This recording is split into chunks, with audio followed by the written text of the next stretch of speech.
This is Andy Purewal for Boxing Social in association with Betfred, and I'm delighted to be joined by Matthew Macklin over Zoom. Matt, first and foremost, how are you doing? I'm not bad, Andy. Not bad at all. Yourself? Yeah, I'm all good. I'm still kind of on a buzz from Saturday. I know it was not just a good card, but that heavyweight fight between Dillian Whyte and Alexander Povetkin, certainly one which I think many will remember for a while. You being there, just your reflections on it, Matt. Do you know what? It was mad because, I mean, it was a good fight for, the first, I think, fifth round. It was the fifth round he got done in fifth, wasn't it?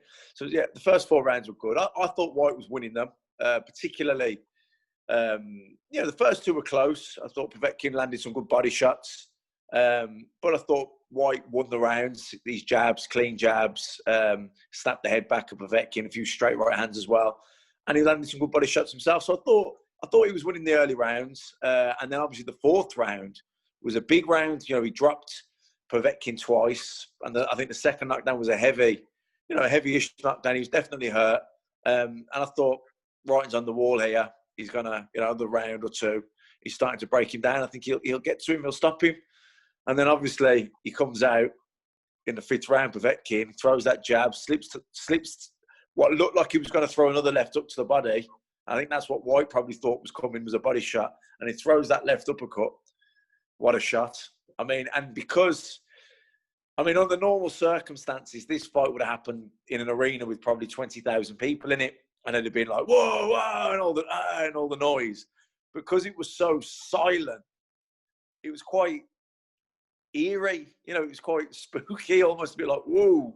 Because he went down heavy and he stayed down. So, and it just, it came out of nowhere in the sense that it didn't come out of nowhere as in it was a lucky punch, because it's a shot that he throws. He was slipping the body shots and he threw a great shot. But it came against the run of play. If it was a game of football, it came against the run of play. White was very much in the driving seat. The last couple of rounds, the first two were close, but he'd really pushed on. And the fourth round was a big round. Like he had, Povetkin down twice in the round. So it really came against the run of play, so to speak. So from that point of view, it was even more dramatic, even more of a shock. But just shows you, doesn't it, that heavyweight boxing only takes one punch. I think most people after the fourth round kind of just assumed that they saw Dillian going on to get the stoppage in the coming rounds before obviously Alexander produced what was a stunning uppercut. Is that just how you saw it going? So was you expecting maybe the fifth, the sixth or the seventh for Dillian to get the stoppage himself? Or what would you have done differently if you was in Dillian's shoes looking back? No, I think probably nothing. He just got caught with a great shot, didn't he? I don't think Dillian did anything particularly wrong. I thought he boxed a very smart, disciplined, controlled fight. Someone like Povetkin, who was looking to make an impression early, you got to stay nice and tight. And Dillian did. He tucked up. He wasn't giving much away. Like I say, Povetkin worked the body quite well, but I still thought Dillian landed the better shots, good jabs, straight right hands, was snapping the head back, and stayed tight defensively. He didn't give much away at all. Then rounds 3 and 4, he pushed on more, particularly the fourth round, with the two knockdowns. So it looked like Povetkin had come out to make an impression. White hadn't really let him into the fight, had stayed tight, and now was starting to really push forward. And the fourth round was the big round. And you thought, I'm not going to say I thought I was going to do him in the next round, but I thought the writing was on the wall now. I thought that it's a matter of time, whether it's the next round or 2 rounds or 3 rounds. In these next couple of rounds, next few rounds, I think Dillian will probably stop him.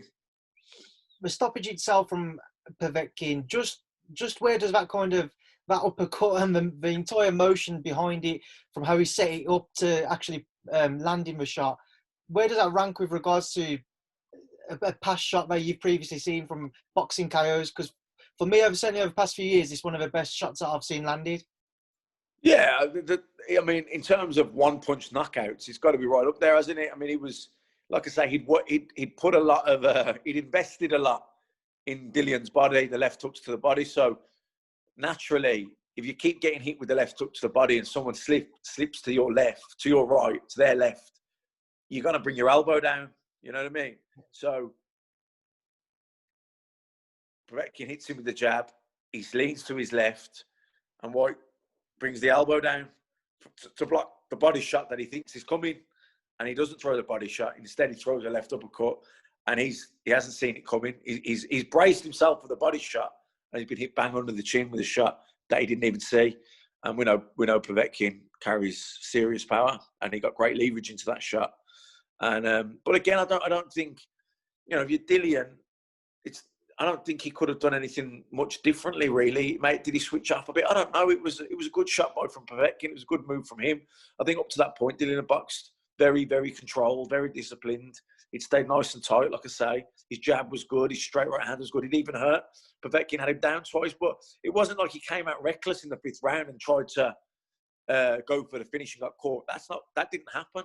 You know, he still stayed quite patient and controlled, but I think it was just a really good shot from Povetkin. He caught him, he backed him up to the ropes, he hit him with a jab, and then as he leaned in, he thought the body shot was coming. Like I say, repeating myself really, but that's what happened. I don't think there's you can overanalyze it a million times, but that's what happened. He just got hit with a great shot, and it's a bitch if you're Dillian, you know. But that's, you know, you got to give credit to Povetkin, because, you know, he'd had a bit of a torrid 4th round really, and you know, I don't know how true it is, but I heard that his corner were looking to pull him out, or were talking about pulling him out, and he said no, he wanted one more round, and you know, fair play to him. He did what he needed to do.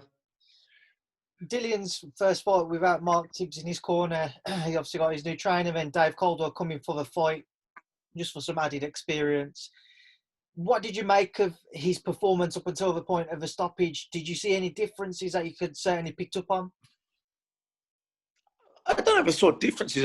I saw probably more controlled, more disciplined. But you'd expect that when you're in with someone like Povetkin, who punches as hard as he does and is as experienced as he is. So I thought, yeah, I thought he did well. I wouldn't have. There's nothing that I would have picked up on Dillian's performance where I would have said, oh, he didn't do enough of this, or he should have done more of that.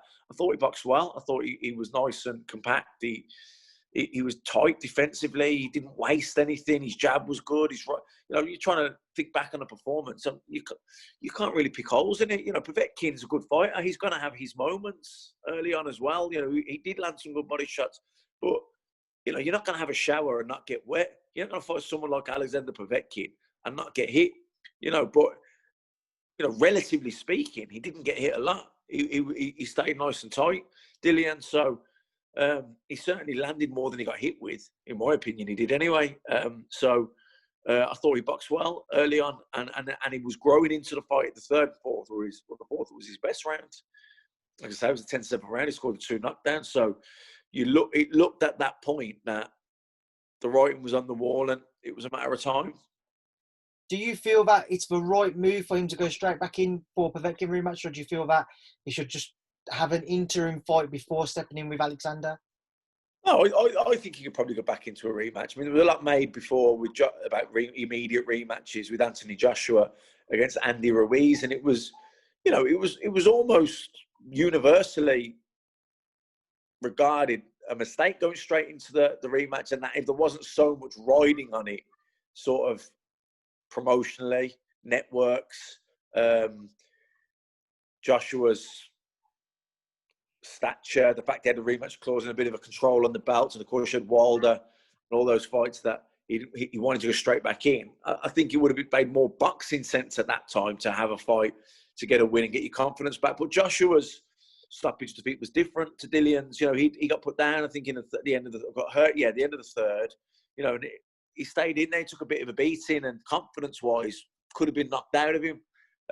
Obviously, he went away with his team, and they looked at a lot of things, and they made the adjustments, and they came back and they got the win. But his stoppage defeat was different to Dillian's. Dillian's was one punch. You know, he wasn't getting beaten up. He hadn't lost the rounds previous where he was starting to get hurt and the fight knocked out of him. That didn't happen. He was boxing brilliantly. He just had his best round of the fight, and then he got caught with one shot and knocked out completely. So I think he could definitely go straight back into an immediate rematch. What are your thoughts with regards to the WBC situation? I mean, if you're Dillian, obviously you can imagine he's kind of sick to the stomach with regards to that, knowing he's waited so long, and then the loss comes, and now he's got to try and beat Povetkin to get back in there. He What won't even be thinking regards to about that that kind of thing? today, right now. He won't even be thinking about the WBC or any belts. He won't be. That won't even be in his mind. He's just thinking about going in. He's just thinking about beating Alexander Povetkin. That's all he's thinking about beating now, and getting back to where he was in terms of his career moving forward. Then he'll get the WBC shot after that. But that'll just be a consequence, an added benefit of beating Povetkin. That'll happen. But right now, that was a lot of the talk beforehand. Fury, WBC, mandatories. Right now he just wants to, put that right. Put the loss right to Povetkin. Moving through the card, Matt. Taylor Pursuit 2, once again, another great fight. Not necessarily as good as what the first one was, but still very good. What did you make of it? I tell you, it weren't far off being as good. It was an unbelievable fight. I mean, the first one was so epic. It was unbelievable, But that one on Saturday night, what a battle. I mean, Katie, first couple of rounds, she boxed absolutely brilliantly. I thought she was just going to box Pursuit's head off. But Pursuit, I don't know if I can't think off the top of my head of anyone as tough and rugged and as determined as what she is. I mean, that girl would just walk through fire. Because she was walking through fire, because Katie Taylor was slipping, sliding, countering, turning her, hitting her, busting her up. You see the state of her face. But she just kept coming and coming and coming. I mean, the sheer will to win is just was unstoppable at times.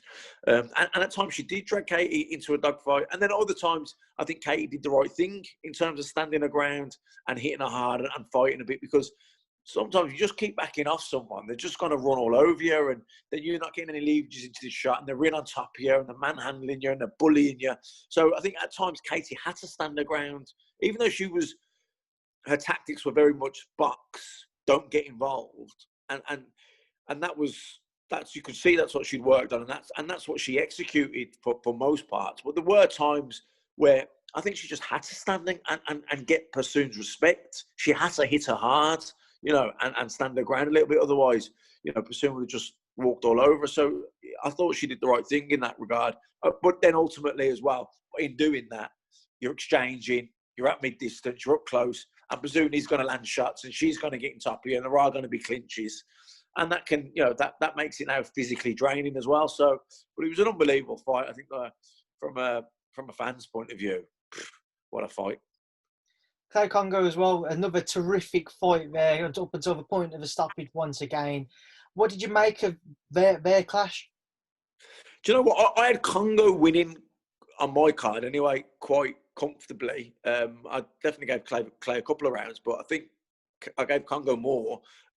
Although the rounds were close, I think Clay was the aggressor. He was doing a lot of good body work. But Congo was landing the sort of more eye-catching shots, the cleaner shots, the shots that were snapping the head back.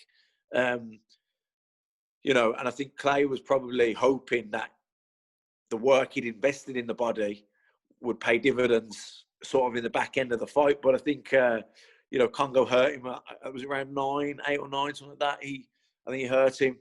But it was a good performance from Chris Congo. I think it was a step up from him. Even though he was the more experienced guy of the two in terms of amateur pedigree, as a professional, Clay was certainly more experienced. He had, been gone 10 rounds twice in his last couple of fights. He'd boxed abroad several times. And, Chris Congo hadn't boxed outside of London as a professional, hadn't been past 6 rounds. But I think that was a huge win for him. It was a great performance on a big platform. And I'm sure now that he's thrown himself into the mix, certainly at domestic level anyway, in the welterweight division. The Savage, Alan Babbage, producing a second round stoppage against Sean Dale Winters. He's certainly an entertaining fighter to watch, Matt. But where do you think his career can go, especially on the back of Saturday night? Well, I don't know. When I said this on Saturday night, I said, I don't know how good he is. I don't know how good he's going to be or how far he can go. But I know I'm going to certainly enjoy watching the journey because he's a character, a complete lunatic. He just wants to come and do damage. He wants to just seek and destroy, knock his opponents out. Certainly no feeling out process or bagging a few rounds behind the jab. He just wants to go to war. Certainly lives up to his alter ego nickname. How good is he? I don't know. it's too early to say. He hasn't been past 2 rounds, and Shaundell certainly was a big step up from the three guys he'd fought previous. But he's still a long way off. Being anywhere near top level or anything like that. So, we'll see. But he's 29 years old, so I expect they're going to move him. That he needs meaningful fights that mean something, fights where he's going to learn. But it's going to be difficult getting guys like that because he just wants to go to war. He called out Filip Hrgović straight after a fight, a fellow Croatian of his. I mean, over social media, a lot of fans kind of suggesting a possible Dave Allen clash. Would you be interested to see Babic in with either of those two guys? You know what? I think Dave Allen's too easy to hit with someone who hits like him. That said, he's probably really Babic. Shaundell was really a cruiserweight. Babic is a small heavyweight. Dave Allen, I don't know. Maybe. What about Hrgović? I think Hrgović would probably knock him out. I think he's a bit too refined for him. And then obviously, finally, Matt, on the fights from Saturday, we saw Cullen Chelly. A lot of people, especially on social media, gave Zach Chelly the fight ended as a draw. Just reflect on that for me as well, Matt. What are your thoughts?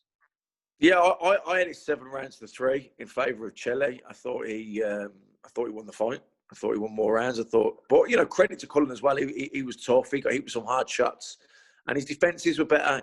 I remember saying, "Boy, he'll need to tighten up." Now that he's moved up to super middleweight, he can't just overwhelm people. He'll have to tighten up defensively because he doesn't box tall. He doesn't use his reach and box long.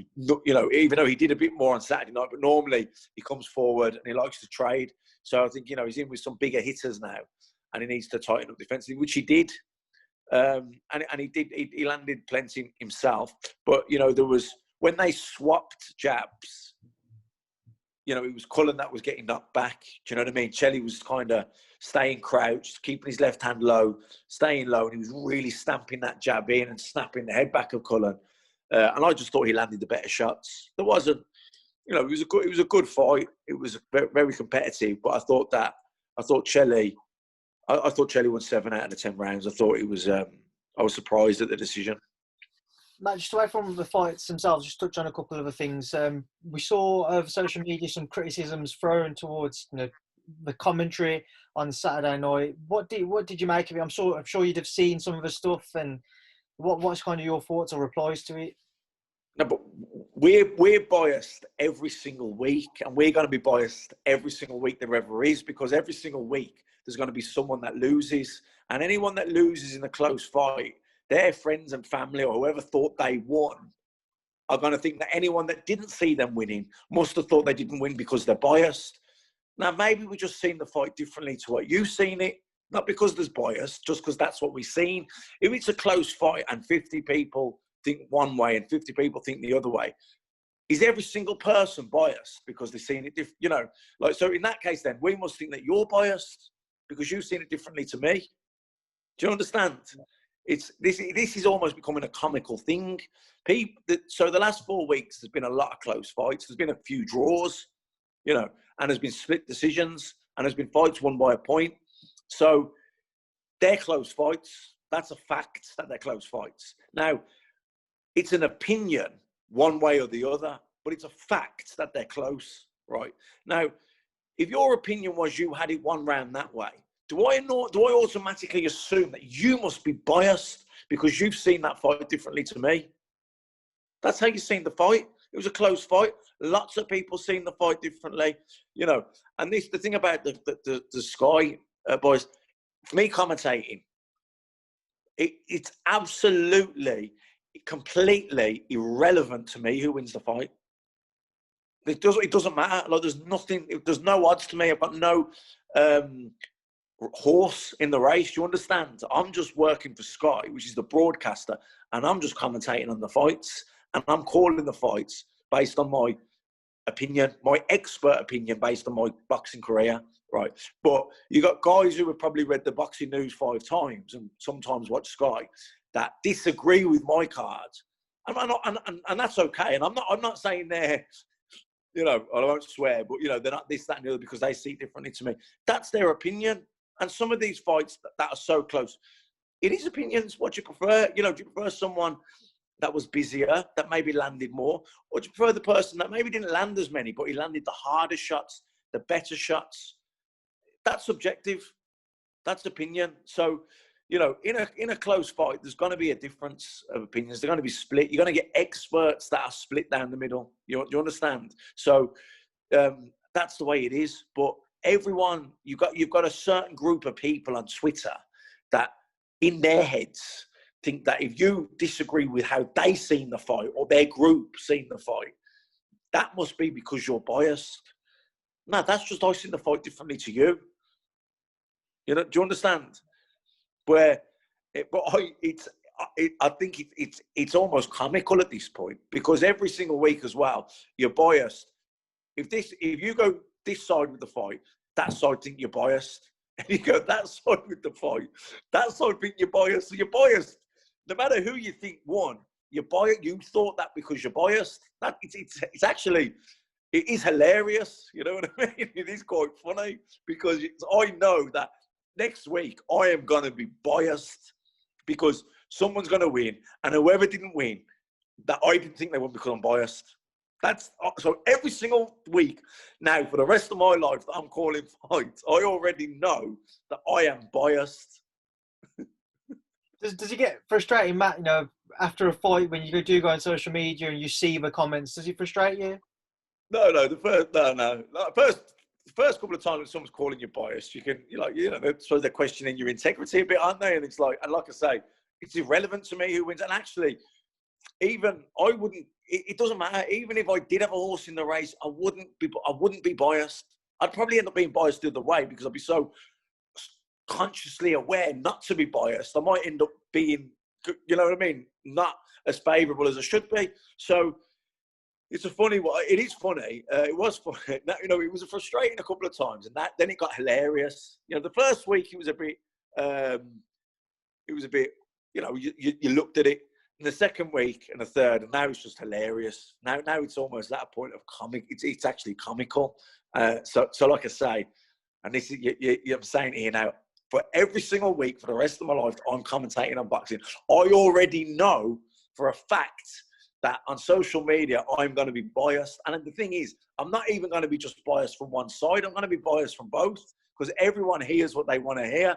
And if you're not praising their man, or you're not seeing it how they're seeing it, it's like you're scraping a blackboard with chalk. It makes that noise to them, and they just think that automatically you've got an agenda and you're biased. When actually, I've got zero agenda. I'm just calling the fights. It's completely irrelevant to me.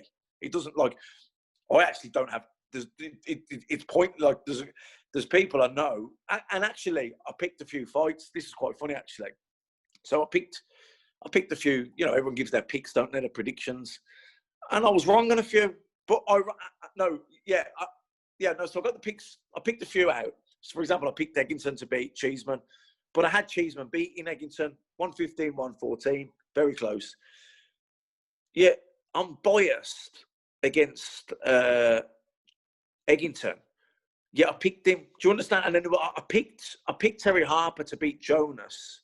Yeah, all I was talking about was Jonas's work, and I'm obviously biased towards Jonas. Well, if I was going to be biased, and I wouldn't be biased, but if I was going to be biased, surely I'd want my prediction to come true so I could look right, so I could be right. Do you know what I mean? If I was going to be biased, I'd want my own prediction to come true. I mean, these people are just so brain dead, it's unbelievable. But it was to the extent that it's hilarious. It's actually funny. Like, as we said it around the clock, I said, it's that funny now. I said, you just need to know, Andy, that you, me, Adam, whatever, we're going to be biased for the rest of our lives. That's that new word now. That no matter how you see the boxing, if it's a close fight, there's going to be half the people out there that think you're biased. And if you see it the other way, the other half are going to think you're biased. So every single week, you're going to be biased. Well, I think I'm going to introduce you next time as Mr. Biased. Moving on from that, Matt, just a couple more things to touch on. On the back of kind of such a brilliant card, it's been a very successful 4 weeks for Fight Camp. We've just been starved of boxing for 5 or 6 months. Frank Warren's brought his shows back. We've just ended with a very huge performance at Fight Camp with the Whyte Povetkin card. How big is it about that final fight? How big will that be for boxing to get the eyes back on the sport, to get everybody talking about it again? Oh, listen, you know, the fight camp, the last fight, Dillian Whyte, you mean? Last fight, Whyte Povetkin, yeah. Yeah, man, it was, look, we went out with a bang, didn't we? Literally. It was 4 great weeks, I thought. You know, got off to a great start with Cheeseman and Eggington. That whole card was good. Jonas was brilliant against Harper. I thought last week wasn't quite as good as the previous 2. Felix Cashwell won. I think the night was good. I think the main event was probably a little bit anticlimactic. It wasn't.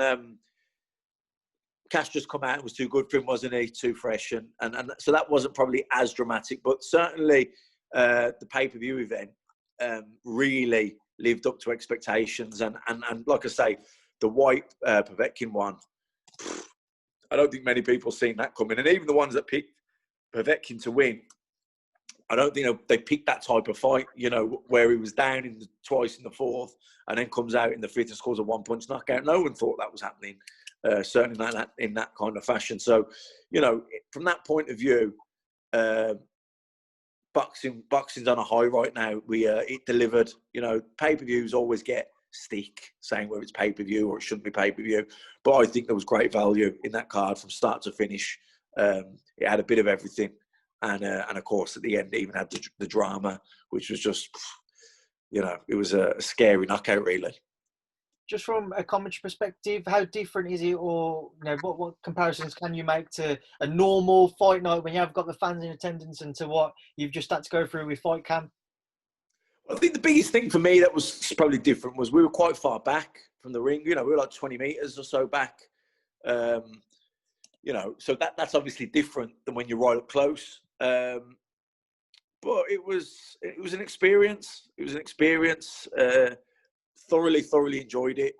Thoroughly enjoyed all the shows and the fights. Obviously looking forward to getting back to the crowds being there and being allowed to be actually ringside. But it was certainly better than nothing, and it was an experience. Final thing, Matt, before I let you go, just away from it all, really, we've seen Oscar De La Hoya kind of saying that he wants to have a comeback into the boxing ring. Your thoughts on that? I just think it's a shame, isn't it? You know, that he must be struggling in life, you know, to replace the void that boxing leaves. You know, you see Sergio Martinez as well. Now, I don't know, maybe Sergio's coming back. Maybe his reasons are financial. And what's frustrating is, you know, Sergio had such a good career. And, you know, when he retired, I think 6 years ago it was 6 about that, he looked shot to pieces. You know, he had those bad injuries with his knee, done his cruise shirt in the Chavez fight, and he never came back from that, I thought. And, you know, I can't imagine what 6 years out has done to make you any better. And, you know, from Oscar's point of view, he's certainly isn't financial. You know, he must just be struggling in life to fill the void that boxing has left, which is a shame, because boxing is such a massive part of your life, and it does leave that void. But I think you just have to find, I don't know, you have to find something to fill it, don't you? You have to. But it's quite often, if people have got that void within them, then nothing outside of themselves will fill it. They'll have to do a lot of inner work on themselves, and that's looking at themselves, looking at their personalities, looking at, you know, their relationships, everything really. It's, without going in, that's a deep subject, but, you know, it's I think that's what they need to be doing, not fighting again. Looking inside themselves, looking inwards, not outwards. Nothing outside of yourself will fix a void within you. What do you think it would take to tempt you back into the ring, Matt? I don't think there's anything in the world that could tempt me back into boxing. You know, I don't mind hitting the bag, but the bag don't hit me back. And it stays nice and still, so I don't have to walk after it too much. Matt, it's been a pleasure to catch up with you. I will leave you now to enjoy the rest of your evening and the night to come. I appreciate your time, and I'm sure I'll catch up with you soon. Thank you for speaking to Boxing Social. Cheers. Thanks, Andi.